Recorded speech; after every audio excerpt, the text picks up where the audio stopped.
Selamat pagi, Assalamualaikum warahmatullahi wabarakatuh. Perkenalkan, nama saya Krisna Trihadi Permana. Saya dosen dari Program Studi Perencanaan Wilayah dan Kota, Fakultas Teknik Universitas 11 Maret.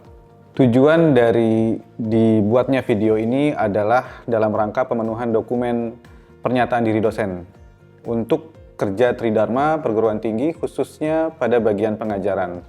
Adapun mata kuliah yang akan divideokan atau yang akan saya sajikan di dalam pembahasan kali ini adalah mata kuliah Pembangunan Permukiman Berkelanjutan. Secara umum mata kuliah ini mengajarkan kita konsep-konsep pemukiman berkelanjutan yang dikaitkan dengan bagaimana perencanaan seharusnya mengikuti prinsip-prinsip Sustainable Development Goals, serta nanti dikaitkan juga dengan teknik-teknik analisis, teknik-teknik pendekatan dalam penyusunan rencana tata ruang yang menggunakan konsep-konsep penilaian permukiman yang berkelanjutan. Mata kuliah ini merupakan mata kuliah wajib yang ada di Prodi Perencanaan Wilayah dan Kota dan diberikan pada mahasiswa pada semester 5 dan bobot SKS-nya adalah 2 SKS. Ada 3 capaian pembelajaran mata kuliah atau CPMK dari mata kuliah Pembangunan Pemukiman Berkelanjutan ini. Yang pertama adalah bahwa mahasiswa mampu menerapkan konsep pembangunan berkelanjutan dalam perencanaan pemukiman sesuai dengan prinsip-prinsip SDGs yang berlaku baik secara internasional maupun juga nasional. Yang kedua, mahasiswa diharapkan dapat melakukan analisis kualitatif nilai keberlanjutan dalam pemukiman yang existing atau yang sudah ada pada saat ini sesuai dengan instrumen-instrumen dan pendekatan penilaian pembangunan berkelanjutan yang sesuai dengan prinsip SDGs. Yang ketiga adalah mahasiswa mampu merumuskan strategi-strategi pembangunan pemukiman berkelanjutan di dalam praktek perencanaan yang sesuai dengan konteks perencanaan di Indonesia. Jadi dalam hal ini tidak hanya perencanaan makro, tapi juga mahasiswa diminta untuk bisa memahami bagaimana menyusun rencana yang sesuai dengan pendekatan berkelanjutan dalam konteks mikro, yaitu adalah penyusunan rencana berbasis atau skalanya skala perumahan dan pemukiman. Di dalam mata kuliah ini, tim dosen akan melakukan penilaian berdasarkan beberapa instrumen. Yang pertama adalah menggunakan instrumen ujian akhir semester seperti pada umumnya perkuliahan biasa. Yang di tengahnya nanti juga ada penilaian antara yang dikenal dengan ujian tengah semester.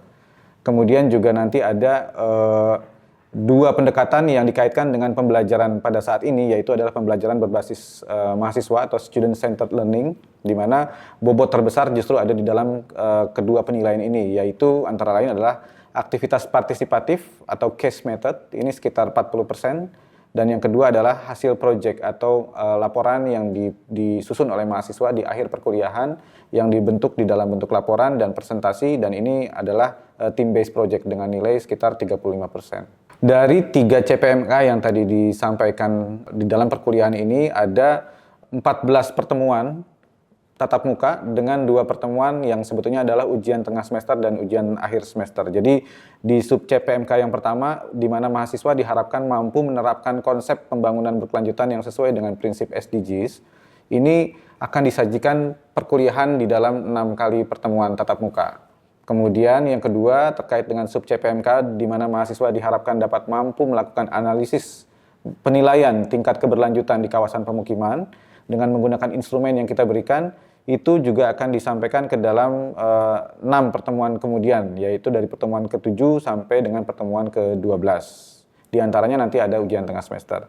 Dan yang terakhir itu adalah sub CPMK 3 yang tadi berkaitan dengan mahasiswa mampu merumuskan strategi bagaimana mengembangkan pemukiman yang berkelanjutan di dalam konteks perencanaan di Indonesia yang menerapkan prinsip-prinsip keberlanjutan tadi itu akan disajikan dalam 2 pertemuan terakhir, yaitu pertemuan 13, 14 ya, dan 15, sehingga nanti pertemuan terakhir akan diberikan ujian akhir semester sebagai evaluasi. Termasuk mahasiswa juga akan diminta untuk mengumpulkan laporan terkait dengan team based project-nya. Ada 2 materi pokok di dalam sub CPMK yang pertama, yaitu adalah isu strategis pembangunan berkelanjutan dan tantangan pembangunan pemukiman di berbagai daerah di Indonesia. Yang kedua adalah prinsip-prinsip dasar pemukiman yang berkelanjutan yang dilihat dari 3 sudut pandang. Yang pertama adalah sudut pandang ekonomi, sudut pandang sosial, dan sudut pandang lingkungan. Jadi memang di tahap awal sub CPMK ini kita akan mengenalkan mahasiswa berbagai macam pendekatan dan teori yang terkait dengan pembangunan berkelanjutan, dan perumahan dan permukiman. Pada materi pokok sub CPMK yang kedua, mahasiswa akan diajarkan berbagai studi kasus konsep pembangunan pemukiman yang berkelanjutan, baik di dalam maupun di luar negeri. Beberapa pendekatan yang diberikan sebetulnya adalah teori yang berkaitan dengan konsep green settlement, konsep low carbon housing, konsep passive house, kemudian konsep berbagai smart and creative housing, serta juga pendekatan yang berkaitan dengan sustainability oriented innovation, atau bagaimana sebetulnya inovasi berkelanjutan dapat diadopsi dalam praktek-praktek penyelenggaraan perencanaan perumahan pemukiman di berbagai kota di Indonesia. Kemudian juga tidak lupa di dalam materi pokok sub CPMK 2 ini mahasiswa diminta untuk mendalami berbagai praktek yang ada yang dianggap sebagai praktik baik, kemudian dicerna dan diperoleh nanti beberapa poin yang dapat digunakan sebagai dasar untuk mengatakan bahwa misalnya ini adalah contoh yang baik untuk diterapkan di Indonesia dan ini yang mungkin sangat menantang untuk diterapkan di Indonesia. Kemudian yang ketiga, kita masuk kepada materi pokok sub CPMK yang ketiga ini akan berkaitan betul dengan materi-materi atau muatan-muatan pembelajaran terkait pendekatan dalam mempelajari dan menganalisis tingkat keberlanjutan pemukiman, kemudian model-model dan kerangka indikator pengukuran tingkat keberlanjutan pemukiman, serta praktek penerapan dari kerangka indikator itu untuk melaksanakan analisis mengukur tingkat keberlanjutan pemukiman. Jadi pada poin ketiga ini mahasiswa diharapkan dapat menguasai bagaimana instrumen yang mereka miliki dalam mengukur tingkat keberlanjutan itu digunakan ke dalam studi kasus sehingga mereka bisa menilai kira-kira apakah kawasan hunian yang mereka nilai ini sudah berkelanjutan atau belum, dan apa area yang harus dibenahi dan harus ditingkatkan dalam praktek perencanaannya. Memanfaatkan perkembangan teknologi yang ada pada saat ini, perkuliahan juga akan kami desain dengan dua pendekatan, artinya ada pendekatan luring yang paling banyak akan kami lakukan, serta di beberapa pertemuan nanti akan dilakukan secara daring, terutama untuk mengakomodir berbagai hal yang berkaitan dengan hambatan dalam teknis pembelajaran, sekaligus juga kita akan menggunakan metode daring ini dalam rangka melaksanakan kegiatan kelompok yang berkaitan dengan studi kasus, sehingga mereka dapat melakukan pembedahan kasus langsung di dalam laptopnya dan kemudian berdiskusi dengan sesama teman dan itu direcord gitu. Jadi memang kuliah ini terdiri dari perkuliahan luring secara umum dan hampir keseluruhan sebagian besarnya akan dilakukan secara luring, dan yang kedua dilakukan sebagai dengan daring ya, sebagai bagian dari pelengkap untuk mendukung pembelajaran berbasis kolaborasi dan partisipasi antar mahasiswa. Kurang lebih seperti itu materi pembelajaran dalam mata kuliah pembangunan pemukiman berkelanjutan. Untuk lebih detail, untuk lebih jelas dari bagaimana mata kuliah ini diselenggarakan, nanti akan kami sajikan di dalam bentuk pembelajaran video ajar ya di dalam kelas, yang nanti akan menyampaikan beberapa materi terutama dari sub CPMK yang pertama yang berkaitan dengan isu dan tantangan perumahan dan pemukiman di Indonesia dan di dunia. Terima kasih. Mungkin demikian yang dapat saya sampaikan. Assalamualaikum warahmatullahi wabarakatuh. Assalamualaikum warahmatullahi wabarakatuh. Ya, selamat siang teman-teman semuanya. Terima kasih sudah hadir di kelas ini. Ya, jadi pada pertemuan siang hari ini mata kuliah pembangunan pemukiman berkelanjutan kita sudah masuk ke sesi yang ketiga ya, pertemuan ketiga. Di minggu yang lalu atau 2 minggu sebelumnya kita membahas tentang pengantar RPS, penjelasan dasar tentang pembangunan pemukiman berkelanjutan. Kenapa itu perlu menjadi satu mata kuliah. Nah, di pertemuan berikutnya yang minggu lalu kita sudah membahas tentang urgensi dalam pembangunan pemukiman berkelanjutan dan dasar-dasar pemahaman tentang pembangunan pemukiman berkelanjutan itu mulainya dari mana gitu. Jadi kalau teman-teman kata kuncinya sebetulnya pembangunan pemukiman berkelanjutan. Jadi artinya ada pemukiman ya sudah pernah dipelajari dan berkelanjutan. Berkelanjutan ini berkaitan dengan Sustainable Development Goals kurang lebih begitu. Jadi memastikan perencanaan ini sesuai dengan prinsip-prinsip yang aman, menjaga bumi supaya bertahan sesuai dengan daya dukungnya, kira-kira begitu. Nah, pertemuan ketiga ini kita akan membahas tentang permasalahan dan tantangan pembangunan pemukiman berkelanjutan. Jadi sebelum kita menyusun rencana perumahan pemukiman, kita harus tahu dulu kenapa pemukiman berkelanjutan ini perlu untuk kita pelajari. Karena ada masalah dan ada tantangan di dalam pembangunannya. Nah, salah satu isu terbesar adalah ya ini minggu lalu ya, saya kembali lagi, ada pemukiman perkotaan dan ada pemukiman perkotaan yang berkelanjutan.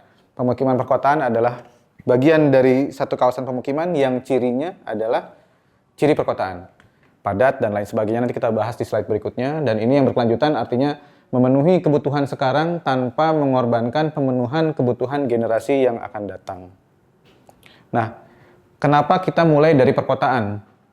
Karena perkotaan ini awalnya adalah titik di mana menyediakan pemukiman, ya, itu menjadi sangat menantang, sangat sulit. Karena apa? Satu, intensitas dan kepadatan bangunannya sangat tinggi. Jadi bayangkan teman-teman, kalau di desa kan masih jarang banyak tempat untuk kita bangun. Kalau di kota itu bikin rumah udah susah. Kalau bikinnya minimal 20 kafling atau 40 kafling itu sudah harus dicek betul-betul apakah misalnya drainasenya tersedia, apakah tanahnya cukup dengan minimal luasan yang sesuai dengan ketentuan hunian yang layak. Nah, ini adalah tantangan. Intensitas dan kepadatan bangunan. Yang kedua, di kota itu biasanya campuran. Jadi kalau menyediakan hunian di tempat yang ternyata belum tercampur dengan baik, misalnya kita punya rumah, kita punya komersil, selesai sampai di situ, ada masalahnya. Masalahnya adalah kita tidak terhubung dengan transportasi ke tempat lain. Kita nggak ada tempat bekerja, kita nggak ada ruang terbuka. Seperti beberapa kasus di Surakarta misalnya kan ada kampung Kauman gitu ya. Secara lokasi ideal. Secara proporsi ruang mungkin ada perumahan, ada tempat bekerja. Masalahnya apa? Ternyata ruang terbukanya nggak ada. Tempat parkirnya nggak ada.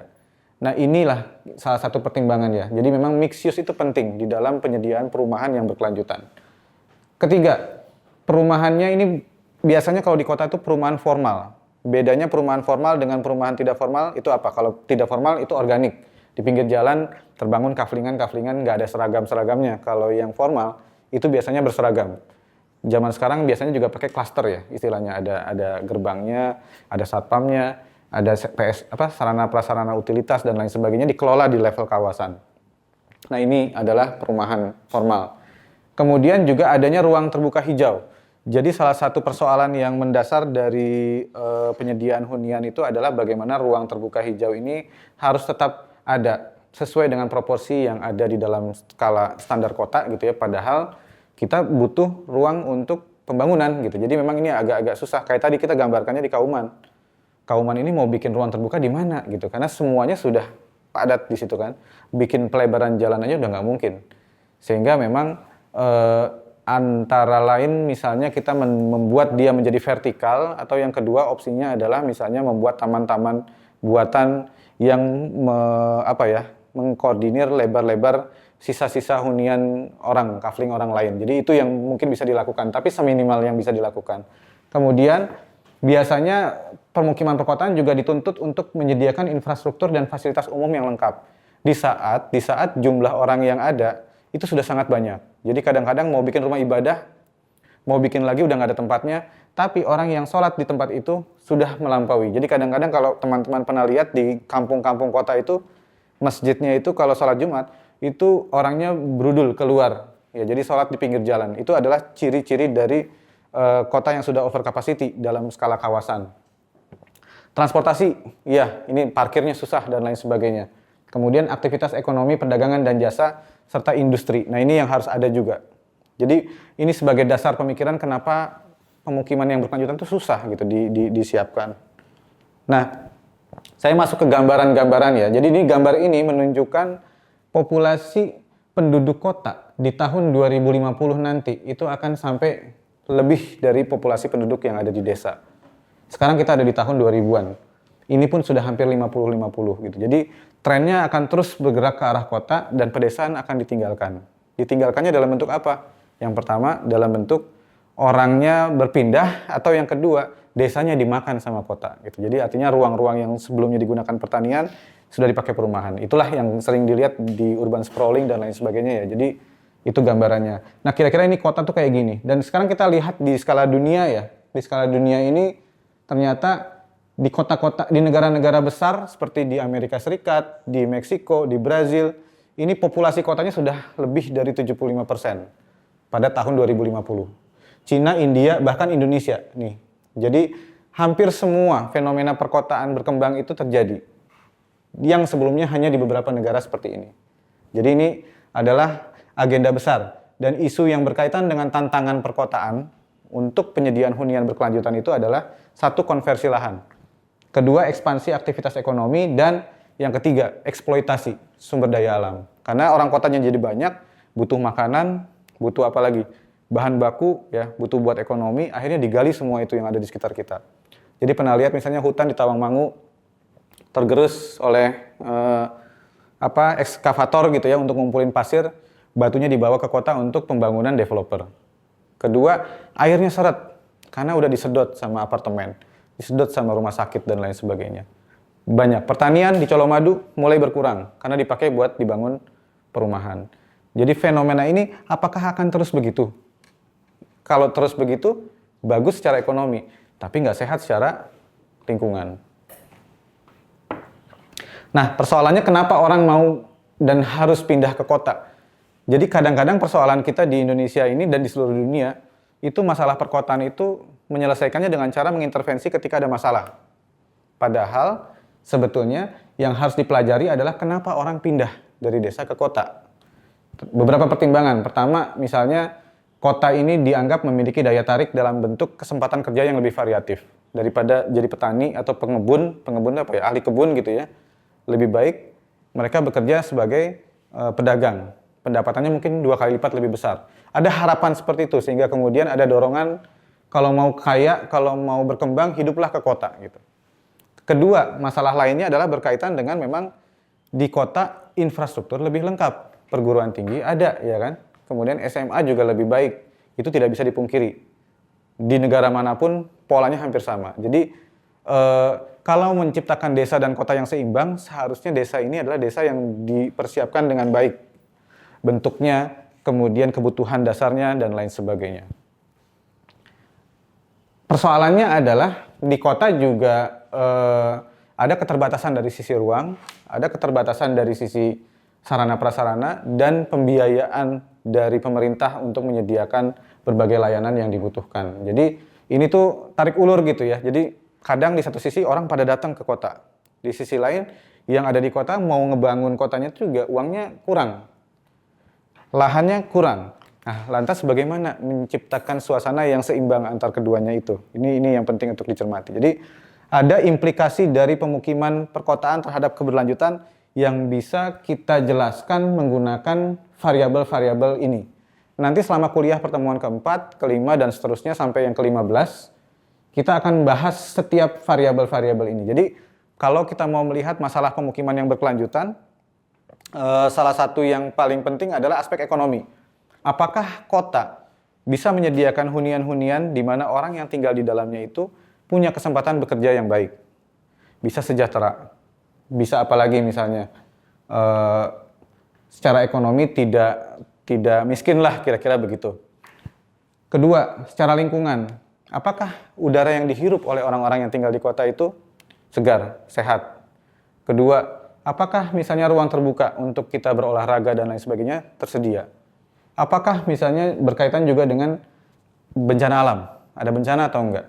Kalau di pemukiman yang kita punya itu, kita tinggali di kota itu bebas dari banjir, setidaknya keluar tuh masih ada embun sedikit, segar gitu ya, kemudian pohon-pohon seimbang, itu yang kita anggap sebagai pemukiman yang berkelanjutan. Tapi di kota, bayangkan, semudah itu atau sesulit itu? Yang sangat mungkin sangat sulit. Secara sosial, perkotaan itu akan berkaitan dengan lingkungan orang dari berbagai macam suku, ras, sehingga ada potensi konflik di dalamnya. Beda budaya, beda kebiasaan, beda agama. Kan sering kita dengar ya di berita di koran dan lain sebagainya itu kalau satu permukiman itu karena ada orang beribadah, lantas jalannya ditutup, kemudian mobil ambulan nggak bisa lewat, bertengkar. Jadi banyak hal yang kemudian mempengaruhi proses sosial yang harmonis di satu lingkungan di perkotaan atau tidak. Jadi ini nanti kita akan bahas juga. Dan yang terakhir adalah berkaitan dengan tata kelola. Jadi pemukiman perkotaan juga dituntut untuk membiasakan masyarakat yang menghuni di dalamnya itu aktif berpartisipasi dalam berbagai praktek perencanaan. Jadi kalau diundang rapat di perumahan, hadir. Kalau disuruh ikut musrenbang, hadir. Ikut pemilu, hadir. Itu yang dianggap akan menjadi salah satu indikator penting dalam menggambarkan satu pemukiman di perkotaan itu berkelanjutan. Sampai sini dulu bisa dipahami? Jelas? Kita lanjut dulu sebentar ya. Nah, salah satu gambaran bagaimana memperlihatkan sustainable community di skala kota itu kayak gimana? Ya kayak gini. Ini sesimpel ini ya. Jadi ada orang punya ruang publik, ada taman, ada town center ya komersil atau perkantoran, ada jalur pejalan kaki dan sepeda, ada taman untuk bermain, ada rumah yang terjangkau secara harga, kemudian juga ada sekolah ya layanan dasar, sekolah, pendidikan dan lain sebagainya, dan kesehatan dan lain sebagainya. Ini secara bentuk kawasan hunian yang diidam-idamkan yang kita anggap berkelanjutan pada skala kota ya, di kota. Nah, yang berikutnya adalah kita lihat bentuk huniannya. Hunian yang ideal di dalam kota itu bagaimana? Jadi kalau skala pemukimannya sudah, nah ini adalah gambaran huniannya. Kalau bisa misalnya seminimal mungkin menggunakan AC yang boros. Kemudian memasaknya menggunakan kompor listrik misalnya begitu ya. Kemudian sampahnya diatur dengan baik sehingga terkelola secara skala lingkungan. Drainasenya kalau dibuang masuk ke jaringan kota, itu yang paling mendasar. Makanya teman-teman kalau kuliah nanti tugas akhir gitu ya, kemudian ngambil penilaian terhadap kinerja satu kawasan, apakah berkelanjutan atau tidak. Salah satu yang diukur kalau dari sisi rumahnya itu adalah drainasenya tersambung dengan kota. Ya. Sampahnya terlayani pada skala kota. Jaringan jalannya, angkutan umumnya melayani perumahan ini. Jadi itu yang harus dilihat daripada melihat misalnya ketersediaan bangku, taman dan lain sebagainya. Jadi ini yang seringkali menjadi patokan ya untuk mengukur tingkat keberlanjutan. Nah, ada beberapa sebelum ini ya, ada beberapa hal misalnya ini karena adanya tuntutan untuk membangun area pinggiran pesisir itu sering dipakai gitu. Ini ada fenomena di satu kawasan ya di Korea Selatan. Ini tahun 1990 masih kayak gini, 2000, 2008, 2015 sampailah sekarang jadi kawasan industri. Bayangkan apa yang terjadi di Korea ini, ada pelebaran penggunaan ruang di sini. Itu kayak piring, mangkok gitu ya, ada airnya kalau ditekan sini-sini airnya naik. Nah, itulah yang kemudian menyebabkan banjir rob di mana-mana. Karena secara akumulatif di banyak daerah itu terjadi gitu. Ini contoh yang pertama. Yang kedua,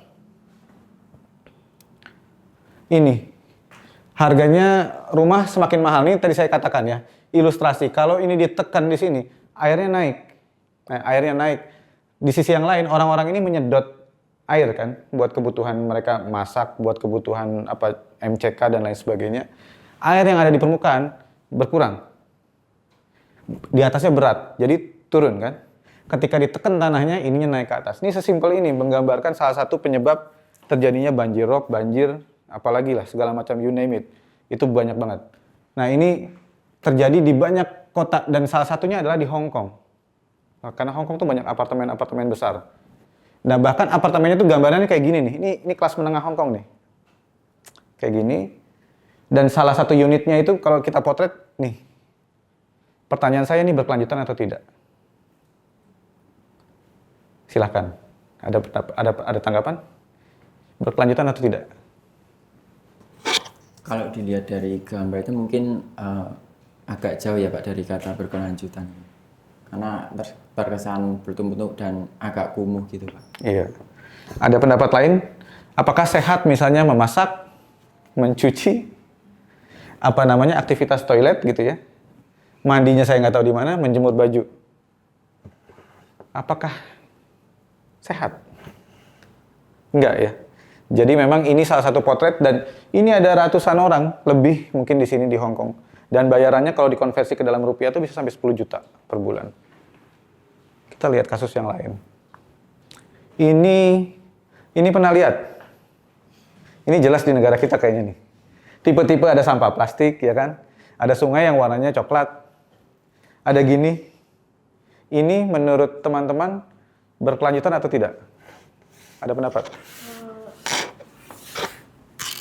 Menurut saya tidak berkelanjutan karena yang pertama dari banjir itu jelas dari aspek lingkungannya itu tidak berkelanjutan karena adanya bencana. Kemudian dari kemacetan sendiri itu juga menyebabkan polusi udara yang terdampak juga ke aspek lingkungannya tidak baik. Iya. Kurang lebih begitu. Iya. Jadi tidak hanya bahkan masalah polusinya ya. Kita yang hidup sehari-hari di Jakarta pergi saya terus terang saya berangkat dari rumah kalau di Jakarta itu jam 5:30, jam 5 naik bus. Begitu saya naik bus itu sudah penuh busnya. Saya udah berdiri. Sampai di kantor saya itu 9:30. Saya turun udah lusuh. Saya kerja. Selesai jam berapa? Jam 5. Saya nggak pulang karena kalau saya pulang nanti saya nggak bisa sholat maghrib, saya nggak bisa sholat isya. Jadi saya tunggu 7:30. Bus terakhir lewat. Pas saya naik udah penuh lagi, saya berdiri lagi. Sampai rumah 9:30. Pulang, buka pintu, udah capek, langsung tertidur di sofa. Berkelanjutan nggak? Enggak. Nggak ada waktu buat ngobrol dengan keluarga. Nggak ada waktu buat kontemplasi. Badan kita juga disuruh berdiri 2 jam ya. Belum dicopet, belum apa. Itu betul-betul fakta yang menyedihkan gitu. Jadi, boleh jadi secara lingkungan baik, secara ekonomi tidak. Boleh jadi secara lingkungan tidak baik, tapi secara ekonomi baik. Contohnya Jakarta. Gitu. Nah, di negara yang agak lebih maju, ini di Venesia, di Italia. Karena semua membangun, karena nggak seimbang dan lain sebagainya, ada yang namanya climate change. Ya. Ada pemanasan bumi. Pemanasan bumi ini menyebabkan kutub-kutub yang ada dulunya tuh es, itu cair. Airnya naik. Yang jadi korban di mana? Ya di negara-negara kayak gini. Venezia aslinya adalah negara yang sebenarnya terbentuk dari dataran yang sangat-sangat rendah di bawah permukaan laut.